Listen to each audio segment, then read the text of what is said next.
Პირდაპირ ეთერში დავბრუნდით, მე მინდა შეგახსენოთ, რომ უყურებთ გადაცემას ჩვენი დღე. საინტერესო თემაზე, საინტერესო სტუმრები გვყავს ეთერში, ქალბატონი ემა კამკია და ქალბატონი ხათუნა გოგოა. ფონდის ოხუმის წარმომადგენლები. ჩვენი სასაუბრო თემა გახლავთ დღეს გენდერი და გენდერთან დაკავშირებული კვლევები, რომელიც ტარდება საქართველოში. კონკრეტულად ერთ-ერთ კვლევაზე შევჩერდებით დღეს ოჯახის და თემის მონაწილეობის კომპონენტის გენდერული ზეგავლენის შეფასება. ჩემი სტუმრები უფრო ცლად გაშლიან ამ თემას. მოგესალმებით, დიდი მადლობა რომ გვესტუმრეთ. როგორ ახართ და რამდენად საინტერესო საქმეს ხართ შეჭიდებული, ახლა როგორ ფიქრობთ? ძალიან დიდი მადლობა. პირველ რიგში მადლობა მოწვევისთვის. გენდერის თემა ზოგადად ძალიან მნიშვნელოვანია იმ თვალსაზრისით, რომ ეს არ არის მხოლოდ ქალისა და კაცის სოციალური სქესი და ამასთან მიბმული რაღაც სხვადასხვა საკითხები. ეს პირველ რიგში არის სოციალურად სამართლიანი პოლიტიკა, ეს პირველ რიგში არის იმ საჭიროებების გამოკვეთა, რომელიც ამა თუ იმ ჯგუფს გააჩნია. იმიტომ რომ ნებისმიერ ჯგუფში, მაგალითად, ქალების ჯგუფშიც არის დიფერენციაცია, ხომ? ქალები შეიძლება იყოს მოწყვლადი, შეიძლება იყოს წარმატებული ბიზნესმენი, შეიძლება იყოს მარტოხელადი და დასაქმებული, დაუსაქმებელი და ასე შემდეგ. ძალადობის მსხვერპლი, შემდგარი ქალბატონი, რომელსაც განვითარება და გაძლიერება სჭირდება და აქვს რაღაც შეიძლება წინაღობები ამისთვის და ასე შემდეგ. ანუ გენდერული საკითხები არის უზარმაზარი სპექტრი და ყოველთვის ძალიან მნიშვნელოვანია იმ მიგნებების გამოყენება, რომელსაც იძლევა გენდერული კვლევის შესაძლებლობები. ჩვენ შემთხვევაში ეს არის ინსტრუმენტი ჯია, მას ეწოდება გენდერული ზეგავლენის შეფასების ინსტრუმენტი და იმ კვლევასთან მიმართებით, რომელიც ჩვენ ჩავატარეთ, ანუ თემა ეხება სკოლამდელი განათლების სტანდარტის ერთ-ერთ კომპონენტს, ეს არის ოჯახის და თემის მონაწილეობა.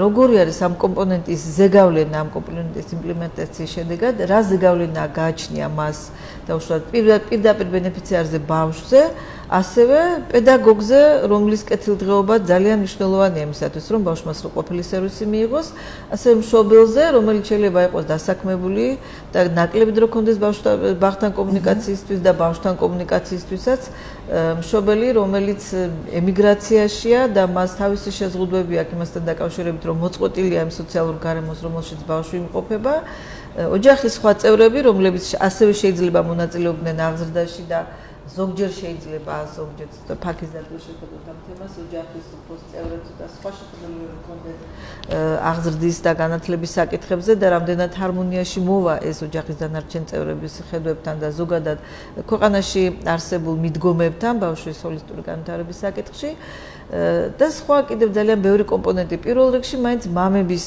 როლი და მამების მონაწილეობა, რომელიც ასევე გამოიკვეთა კვლევაში და მიგვაჩნია, რომ უმნიშვნელოვანესია, იმიტომ რომ ჩვენი სტერეოტიპებიდან გამომდინარე, მამა რაღაცნაირად ოდნავ დაშორებულია აღზრდისა და განათლების პროცესში. მაინც რომ ეს სტერეოტიპებიდან გამომდინარე არის, რაც წლების განმავლობაში მამების არაიმდენად აქტიურად ჩართულობას განაპირობებდა, ხო, ბავშვის რა თქმა უნდა, ეს ერთმნიშვნელოვნად გამოჩნდა ამ კვლევაშიც, მიუხედავად იმისა, რომ სურათი ოდნავ შეცვლილია და ჩვენი რესპონდენტები აღნიშნავდნენ, რომ ბავშვთან ასე ვთქვათ, ხელჩაჭიდებული მამა, რომელსაც ყვავლები მიაქვს ბაღის პედაგოგისთვის მისართმევად, შეიძლება წლების წინ იშვიათობა იყო და დღეს ამ სურათს შეიძლება ხშირად შევხვდეთ. ანუ გარემოებების ცვლილება თავისთავად ზუსტად გენდერული მიდგომები და გენდერული სიტუაცია იმით განსხვავდება, რომ ის არ არის მდგრადი და არსებული რეალობიდან გამომდინარე შეიძლება შეიცვალოს ეს როლებიც.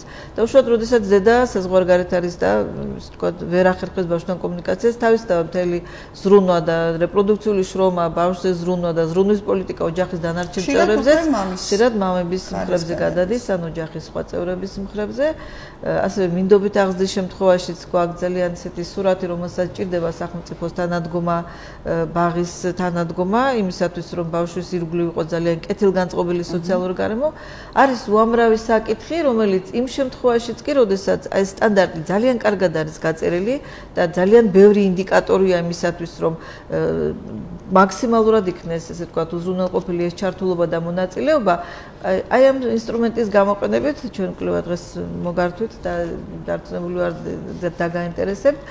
გამოჩნდა, რომ წახალისება სჭირდება მაგალითად მამას ან ოჯახის სხვა წევრს მიგრანტ მშობელს, როდესაც საუბარია ჩართულობაზე, როდესაც საუბარია მის როლზე სკოლამდელი ასაკის ბავშვების აღზრდისა და განათლების საკითხში. ჩვენმა კვლევამ მოიცვა ძირითადად ქუთაისი, კერძო და სახელმწიფო ბაღები. დიდი მადლობა ბაღების გაერთიანების და ყველა იმ დაწესებულებას, რომელთაც ჩვენთან თანამშრომლებს და ძალიან კარგი და საინტერესო მიგნებების საშუალება მოგცეს. 620 რესპონდენტი იყო ჩართული რაოდენობრივ კვლევაში, 132 იყო თვისებრივ კვლევაში. ეს საკმაოდ დიდი სურათია, ანუ დიდი, ესე ვთქვათ, რაოდენობა ამისათვის, რომ საკმაოდ კარგად დაგვანახოს ის გამოწვევები და ტენდენციები, რომელიც არსებობს.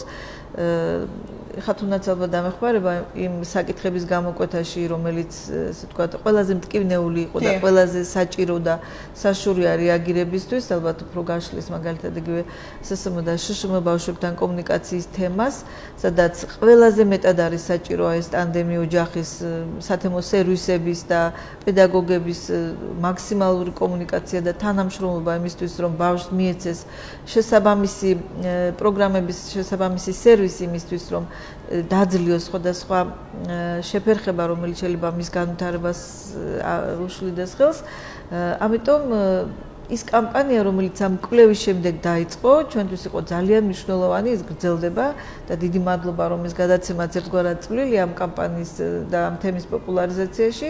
მან საშუალება მოგცა გაგვეტანა ეს მიგნებები, შეხვედრები გვაქვს მშობლებთან, პედაგოგებთან, სპეციალისტებთან, სპეცმასწავლებლებთან, ფსიქოლოგებთან, ცენტრის სათემო სერვისების წარმომადგენლებთან, სერვის პროვაიდერებთან, დაწყებითების პედაგოგებთან, მამებთანაც, სადაც ამის შესაძლებლობა გვაქვს და ისევ იკვეთება ეს გენდერული დისბალანსი და როგორც კვლევაში იყო დაახლოებით 15%-ია მეტი არ არის ჩართულების რაოდენობა, ასევე ამ შეხვედრებში თავისთავად ისევ ჩვენი სტერეოტიპებიდან გამომდინარე ნაკლებია მამაკაცების ჩართულობა, მაგრამ ჩვენ ვხედავთ, რომ სურათი ფრაგმენტულად, მაგრამ მაინც იცვლება.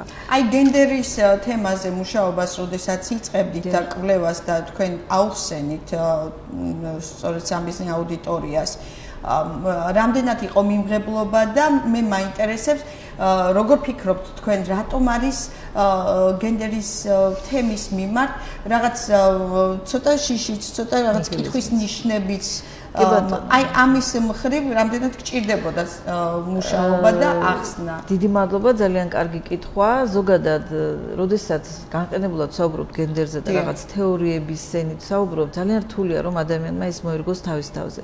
მაგალითად, მაგრამ როდესაც საუბრობ იმაზე, რაც არის ჩვენს რეალობაში, არსებობ იმ როლებზე, რომელიც შეიძლება ჰქონდეს ბებიას, რომლის, ასე ვთქვათ, ოჯახის წევრებიც ემიგრაციაში არიან. ან მამას, რომელსაც ზრუნვის მთელი, ასე ვთქვათ, პოლიტიკა დაატყდა თავს და ისეთ რაღაცების კეთება უწევს, რაც მანამდე არ იყო მის, ესე ვთქვათ, პრაქტიკაში. ეს არის ძალიან მნიშვნელოვანი გენდერული თემა. ანუ ის სწავლობს იმ როლს, რომელიც მას მანამდე არ ჰქონდა და ამ როლის განხორციელებაში ნამდვილად ჭირდება დახმარება, თანადგომა, თანაგრძნობა. ასევე ის დედები, რომლებიც შეიძლება თქვა Skype-ით და Messenger-ით და სხვა ასე თქვა პლატფორმებით ზრდიან ასე თქვა შულს და მხოლოდ შორიდან შეუძლია თვალი მიადევნონ როგორი ზრდება მათი შვილი. მათი გენდერული როლიც და გენდერის კუთხით ასე თქვა მათი სატკივარის გაზრებაც არის ძალიან ასე თქვა ფაქიზი და ძალიან მტკივნეული, იმიტომ რომ ცხოვრების საუკეთესო წლები, რომელიც დედამ უნდა გაატაროს შულთან, იძულებულია გაატაროს მისი კეთილდღეობაზე ზრუნვით, მაგრამ მისგან შორს და ამ დროს ის რომ შევხედოთ მის პრობლემას გენდერული თვალსაზრისიდან და მოვძებნოთ ის რესურსები, რომელიც მას საშუალებას მისცემს ეს ვაკუუმი ამოავსოს, ეს მშობლის ესე ვთქვათ სიტკბოება, რომელიც მან შეიძლება მიიღოს როგორც დედამ, შვილის სოციალიზაციის პირობებში, აი ამაში რომ დავეხმაროთ. ამიტომ იყო სწორედ ამ კვლევის და დაგეგმვის და განხორციელების დროს ჩვენ ნამდვილად არანაირი წინააღმდეგობა არ ქონია, იმიტომ რომ ის ეხებოდა ადამიანების ცხოვრებას, იმ საჭიროებებს, რომლებიც მათ გააჩნიათ. გენდერი ძირითადად არის ყველაზე მოწყვლადი ჯგუფების საჭიროებებისადმი, ძალიან ფაქიზი დამოკიდებულება და ამ საჭიროებების, ესე ვთქვათ, მოგვარებისთვის ზრუნვა. ეს არის ჩემთვის პირველ რიგში ყველაზე მნიშვნელოვანი და ღირებული, რაც შეიძლება იყოს გენდერულ პოლიტიკაში. არის კიდევ სხვა საკითხები, რა თქმა უნდა, თანაბარი მონაწილეობა, თანაბარი ჩართულობა და ასე შემდეგ. კვლევის პროცესში ყველაზე მეტად რამ დაგაინტერესათ, რა მიგნებები გქონდათ და როგორ ფიქრობთ, აი ეს კვლევა თუნდაც ვის და რაში შეუწყობს ხელს? გენდერის მოგესალმებით, მეც მადლობა ამ შესაძლებლობისთვის. პირველი თუ დავიწყებთ ძალიან მარტივად, აი როგორი უნდა იყოს ის გარემო, რომელიც იქნება ბავშვის ინტერესებზე ორიენტირებული და სრულფასოვანი, ასეც რო ვთქვათ, თავარი ვექტორი პირდაპირ მიდის აი გენდერული თანასწორობისკენ და ჩავშლი რატომაც, იმიტომ რომ ბავშვი პირველ რიგში მშობელს აღიქვამს როგორც დედასაც და მამასაც თანასწორუფლებიანად და ამიტომ შესაბამისად თუ კი ეს ბალანსი დარღვეულია, თავისთავად დარღვეულია ის გარემო, რომელსაც ჩვენ ვეძახით სრულფასოვან გარემოს. ამიტომ აი ამ კვლევაში ყველაზე საინტერესო და მნიშვნელოვანი იყო ალბათ ის, რომ ფაქტიურად შეიძლება ჩავთვალოთ, რომ ამ სრულფასოვანი გარემოს შექმნაში, ბავშვზე ორიენტირებული გარემოს შექმნაში მამები თითქმის აღარ მონაწილეობენ. ჩვენ ახლა საინფორმაციო კამპანია გვაქვს და კვლევის მიგნებებს განვიხილავთ, ასე ვთქვათ, ბაღის პერსონალთან და იმ აქტორებთან ერთად, ვინც ასე ვთქვათ, უშუალოდ ამ პროცესებში არის ჩართული და კიდევ ერთხელ დავინახეთ, რომ მიუხედავად იმისა, რომ ეს პროცესი მათთვისაც, ეს პრობლემა მათთვისაც არ არის ახალი და მათთვისაც ნაცნობია, თუმცა სამწუხაროდ არ არის ძალიან ბევრი მცდელობა იმისა, რომ სიტუაცია ეს ფორმა თვითონ ჩართულობის ფორმა შეიცვალოს, იმიტომ რომ მიუხედავად იმისა, რომ არსებობს პოზიტიური პრაქტიკები, ასე ვთქვათ, ბაღებში, როდესაც ისინი ცდილობენ, როდესაც მამები ჩართონ აქტივობებში და ასე ვთქვათ, ეს გარემო დააბალანსონ, თუმცა ეს პრაქტიკები ძალიან მცირეა და ერთეული შემთხვევებია და საერთო სურათს ბუნებრივია ვერ ცვლის. ძალიან საინტერესო მიგნება იყო ის, რომ ΣΣმ ბავშვის მშობლების ჩართულობა როგორია და აქაც გამოიკვეთა, რომ ყველანაირი პასუხისმგებლობა, მაგალითად სერვისების მიღების, ბავშვის აღზრდის, მთლიანად აღებული აქვს დედას და მამები თითქმის აღარ მონაწილეობენ, რატომღაც აღარ თუ არ მონაწილეობდნენ და იგივე გრძელდება, ოდნავ შეიცვალა ქალბატონმა ემამ. ძალიან მინიმალური ცვლილება არის, ძალიან მინიმალური ცვლილება, რატომღაც აი საკითხი დგას ასე, ვინ უნდა იმუშაოს, ანუ ვის პასუხისმგებლობაში შედის ეს, ვინ უნდა იზრუნოს იმაზე, რომ ეს სურათი შეიცვალოს.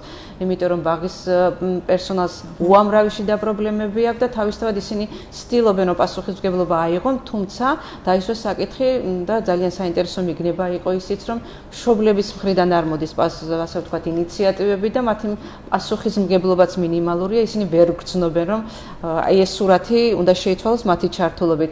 დედები იღებენ მთლიანად ყველაფრის პასუხისმგებლობას და შესაბამისად მამების ჩართულობის მაჩვენებელი არის დაბალი და ეს ზოგადად საერთო სურათზე მე ნეგატიურად მოქმედებს. სიტუაცია იცვლება, მაგრამ მხოლოდ ფრაგმენტულად. ანუ მამების ჩართულობის, მამების კლუბის, მამების ღონისძიებების მონაწილეობის მხოლოდ ფრაგმენტული მაგალითები გვაქვს.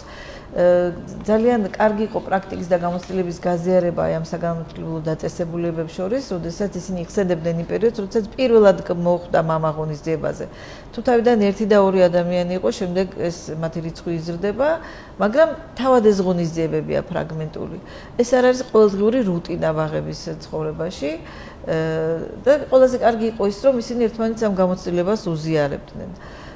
განსაკუთრებით მნიშვნელოვანია ის, რომ მამების როლი ყველაზე მტკივნეულად მამების როლის დეფიციტი და მათი ფუნქციის დეფიციტი კვლევაშიც გამოიკვეთა, შეხვედრებზეც ამაზე არაერთხელ ითქვა, არის ის, რომ ΣΣმ და შშმ ბავშვების მამები რაღაცნაირად ცდილობენ ამ პრობლემას განერიდონ და უფრო დედაა ჩართული იმ სერვისების მიწოდებაში და განხორციელებაში, იმ განმავითარებელი, ესე ვთქვათ, პროგრამების უზრუნველყოფაში, უკვე ოჯახში, რომელსაც ცენტრი აწლის რეკომენდაციას და რომლის გარეშეც ალბათ ვერც ერთი სერვისი ვერ იქნება სრულყოფილი, იმიტომ რომ ყოველთვის არის საუბარი იმაზე, რომ ეს არის ძალიან ისეთი სერიოზული ტანდემი ოჯახის და სერვის პროვაიდერების და არც ერთი წუთი არ უნდა მამების ეს ნაკლებ ჩართულობა ქალბატონებმა მაინც რისი ბრალია გარკვეული სტერეოტიპების თუ უკვე ჩამოყალიბებული რაღაც ქვეყნისთვის დამახასიათებელი მამა უფრო შემომტანი ხო? კი ბატონო, გეთანხმებით,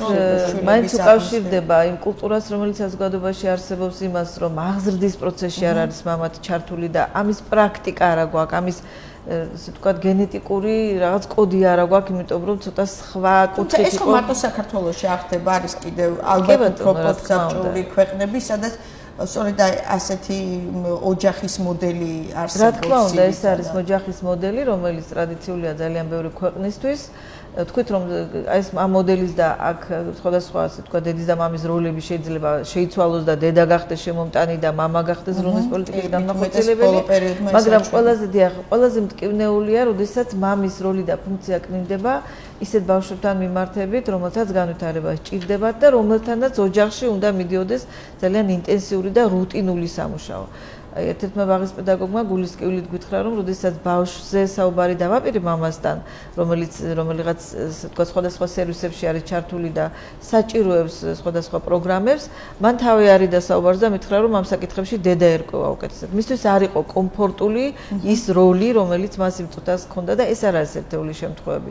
სხვა შემთხვევაში სადღაც დედები ცდილობენ განარიდონ მამები ამ როლს, იქიდან გამომდინარე, რომ ხედავენ ეს მათთვის არ არის კომფორტული და ზოგიერთი დედა ამბობდა, რომ აი მამას არცალია, აი მე ვცდილობ, რომ მე უფრო ვიმუშაო ბავშვთან, მას ეს ცოტა უჭირს და ასე შემდეგ და ამ დროს ბევრად უფრო ეფექტიანი, ბევრად უფრო ეფექტური არის ეს სერვისი. როდესაც ორივე თანაბრად არის. არა მხოლოდ დედა და მამა, არამედ ოჯახის ყველა წევრი, რომელსაც ბავშვთან აქვს შეხება ოჯახში და თუნდაც მის გარეთ სხვადასხვა ასე ვთქვათ, ან ასეირნებს, ან სადღაც ცენტრში მიყავს, გასართობში და ასე შემდეგ. ყველა ვისაც ბავშვთან აქვს შეხება, უნდა იყოს ჩაბმული ამ რუტინულ პროცესში და პირველ რიგში ბაღის ასე ვთქვათ, პერსონალი, რომელთაც ძალიან ხშირად მხოლოდ იმის გამო, რომ მშობელი ვერ აცნობიერებს ბავშვის საჭიროებას, უარს ამბობს სხვადასხვა შემოწმებაზე, სხვადასხვა პროგრამების გავლაზე, რომელიც მას საშუალებას მისცემს ბავშვის საჭიროებას სრულად დაინახოს და დაადასტუროს. დიახ, რა თქმა უნდა, სამწუხაროდ სერვისები, რომელიც მხოლოდ 6 წლამდე აქვს სახელმწიფოს 6 წლის შემდეგ აღმოაჩენს ხოლმე მშობელი, ოდესაც ბავშვი უკვე სკოლაში მიდის, რომ ის საჭიროებს სერვისს და ის ბევრად ჩამორჩება თავის თანატოლებს. აქვს ან რთული ქცევა, ან ჩამორჩება განვითარებაში და ასე შემდეგ და ჩვენ ასეთ ვარქმევთ ხოლმე ამას, რომ ზოგჯერ ბაღის პერსონალი არის მძევალი იმ სიტუაციისა, როდესაც მშობელს არ სურს ამ საკითხის აღიარება და როდესაც ის თავს არიდებს ბავშვისთვის რაღაც სპეციალური სერვისების მიწოდებას. რა თქმა უნდა, ეს მას მოსდის ბავშვის მიმართ ზრუნვით, მაგრამ სინამდვილეში მას დათურ სამსახურს უწევს და თავი და თავი ყველაფრის მაინც არის ის, რომ ის არ არის საკმარისად ინფორმირებული და მას არაა გაცნობიერებული ის საჭიროებები, რომელიც ბავშვს გააჩნია და რომელსაც პედაგოგის ძალიან მახვილი თვალი ამ ჩნევს უცებ, როგორც კი ბავშვთან კომუნიკაცია. აი, და მამა ერთობლივად არის ჩართული იდეალურ შემთხვევაში ბავშვის აღზრდაში, ალბათ ამ შემთხვევაში შესაძლებლობა უფრო დიდია, ხო, ალბათობა იმისა, რომ ვთქვათ, მასწავლებლის მიერ მოძიებულ და სწორად აღმოჩენილ პრობლემებს, რომელიმე მშობელმა მაინც მოусმინოს, გაიგოს, გაიაზროს და ბავშვზე მუშაობა, ვთქვათ, შემდეგ უკვე მეუღლესთან შეთანხმებით დაიწყოს. აბსოლუტურად გეთანხმებით, ეს არის დაუშვათ სად, როდესაც ერთი რესურსი გაქვს და სად, როდესაც ორი რესურსი გაქვს და ამას დამატებული ბაღის პერსონალი, სადაც არიან სპეცმასწავლებლებიც, ფსიქოლოგებიც, ლოგოპედებიც, უბრალოდ ინფორმაციის გაცვლა და ამ საჭიროებებზე საუბარი და რაღაც ერთიანი სტრატეგია და მიდგომა იმ ბავშვების მიმართ, რომლებიც საჭიროებენ გარკვეულ სერვისებს, არის უმნიშვნელოვანესი. ამიტომაც გაჟღერდა ჩვენს რეკომენდაციებში შეხვედრების ციკლი, ტრენინგები, პოზიტიური მშობლობის ტრენინგები და ზოგადად ყველა იმ ინსტიტუციის, იმ აქტორის ძალიან სერიოზული ერთიანობა, რომელსაც შეუძლია პოზიტიური ზეგავლენა მოახდინოს ბავშვის ირგვლივ კეთილგანწყობილი გარემოს შექმნაზე და მის განვითარებაზე. ეს ეხება ყველა ბავშვს აბსოლუტურად მისი საჭიროებების და მიხედვით და საჭიროებებიდან გამომდინარე, ამიტომ ქალბატონო ხათუნა, ამ კვლევების შემდეგ, თქვათ, რა მოხდება, როგორ გაგრძელდება თქვენი სამუშაო პროცესი? ან რა შედეგები მოყვება, როგორ ფიქრობთ ამ კვლევას, რა შევცვლით? რატომ არის მნიშვნელოვანი გენდერის თემაზე მუშაობა ასე აქტიურად? დიახ, ყველაზე მნიშვნელოვანი საკითხია ეს, რა მოხდება თქვათ კვლევის შემდეგ. კვლევამ შეიძლება თქვათ, რომ თავისი გასაკეთებელი უკვე გააკეთა იმ კუთხით, რომ ყველა ის პრობლემა, ყველა ის ხარვეზი მიგნების სახით გამოკვეთა და ასე ვთქვათ, ჩვენ შეიძლება ვთქვათ, რომ თავი მოუყარეთ ყველა ამ პრობლემას და ასე ვთქვათ, დავდევით და ვისაც უნდა ეფიქრა ამ საკითხებზე, ის ადამიანები შემოვიკრიბეთ. ახლა მიდის საინფორმაციო კამპანია და სწორად იმაზე ვმსჯელობთ, რატო გვაქვს თქვათ ეს პრობლემები და რა უნდა გაკეთდეს, ან რომ შეიცვალოს. ყველაზე მთავარი შედეგი შეიძლება უკვე ვთქვათ არის ის, რომ სკოლამდელი აღზრდის დაწესებულის აუდიტორია, ვისაც ასე ვთქვათ, მოვიაზებთ როგორც მთავარ აქტორებად ამ პრობლემებთან საბრძოლოდ, შეკრებილი იყო და სწორედ ეს აუდიტორია აღიარებს იმას, რომ უნდა შევცვალოთ. ანუ პასუხისმგებლობა უკვე გაიაზრეს ამ ადამიანებმა და ეს არის ყველაზე მნიშვნელოვანი შედეგი, იმიტომ რომ სწორედ ისინი ამტკიცებენ, რომ თუ დედაც და მამაც თანაბრად მონაწილეობს ბავშვის საამზრდელო პროცესებში, ბავშვზე აქვს ამას პოზიტიური გავლენა, ისინი ამტკიცებენ ამას და ეს უკვე საკმარისი მიზეზია იმისთვის, რომ ამ მიმართულებით მეტი პასუხისმგებლობით ვიმუშაოთ.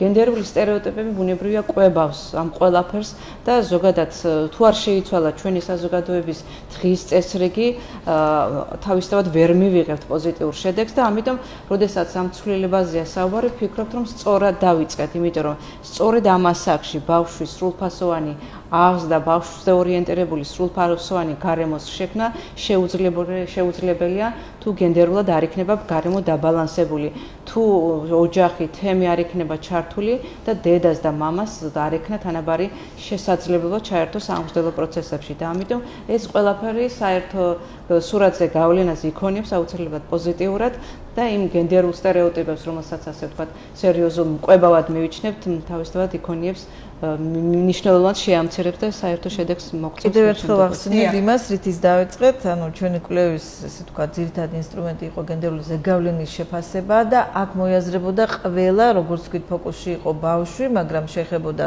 მშობელსაც, მის სხვადასხვა კატეგორიებს, შეეხებოდა პედაგოგსაც და ძალიან, როგორ გითხრათ, ძალიან მომხიბვლელი იყო პედაგოგებისთვის ის, რომ კვლევამ განიხილა მათი პერსპექტივაც. ანუ რამდენად კომფორტულად არიან ისინი, რამდენად შეუძლიათ მათ იქონიონ იმედი, რომ მშობელი არის თანამშრომელი და პარტნიორი იმ საქმეში, რომელსაც იმსახურებიან, სათემო სერვისი, ის სერვისები, რომელსაც აწოდებს სახელმწიფო თუ სხვა პროვაიდერები, არიან მათი რესურსი იმისათვის, რომ ის საქმე, რომელსაც იმსახურებიან, იყოს უფრო კარგად და ხარისხიანად გაკეთებული.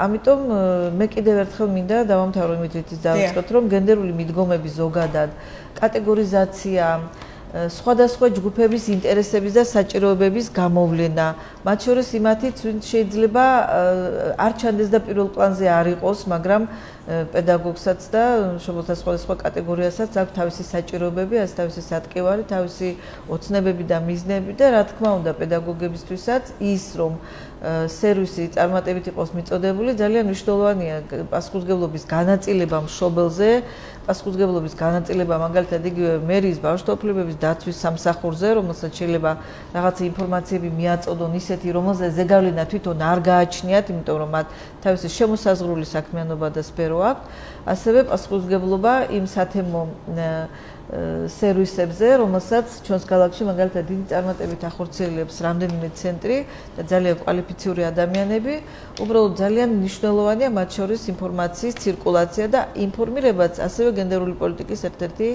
ასე ვთქვათ, ქვაკუთხედია და ინფორმაციის გაცვლა, გამოცდილების და კვალიფიკაციის გაზიარება და წინსვლის სამსახური და პროგრესის სამსახური ეს არის გენდერული მიდგომების ერთ-ერთი ძალიან მნიშვნელოვანი ასპექტი. ამიტომ იყო ჩვენთვის ძალიან ღირებული ეს კვლევაც და ის პარტნიორული ურთიერთობებიც, რომელიც ყველა, ასე ვთქვათ, სამიზნე ჯგუფთან ქონდა და იმათთან, ვისაც ხელიწიფება უკვე ამ საკითხების ხორებაში განხორციელება. დიდი მადლობა, რომ გვესტუმრეთ. საინტერესოა ნამდვილად, ჩემთვისაც ძალიან საინტერესოა ამ კვლევის გაცნობა. მინდა შევახსენოთ ჩვენს მაყურებელს, რომ გენდერის თემასთან დაკავშირებით ფონდი სოხუმის მიერ კიდევ ერთი კვლევა იქნა განხორციელებული. შეხვედრები გრძელდება, როგორც ვიცი, მეხუთე შეხვედრა ხვალ გაქვთ და გვალი მაგიდები გვექნება მარტში 2 გვალი. ეს არის ძალიან აქტიური სამუშაო პროცესი, მადლობა თქვენ ამისათვის. გენდერი, ოჯახის და თემის მონაწილეობის კომპონენტის გენდერული ზეგავლენის შეფასება. კვლევა, რომელზედაც გვესაუბრნენ ქალბატონი ემა კამკია და ქალბატონი ხათუნა გოგოა. ფონდი სოხუმის წარმომადგენლები გაგაცანეთ ჩვენ, მე მინდა აუცილებლად გითხრათ, რომ არის ბევრი სტერეოტიპი, რომელზედაც მუშაობაა საჭირო იმისათვის, რომ ბედნიერ ოჯახებში ბედნიერი შვილები გავზარდოთ და მომავალი თაობა.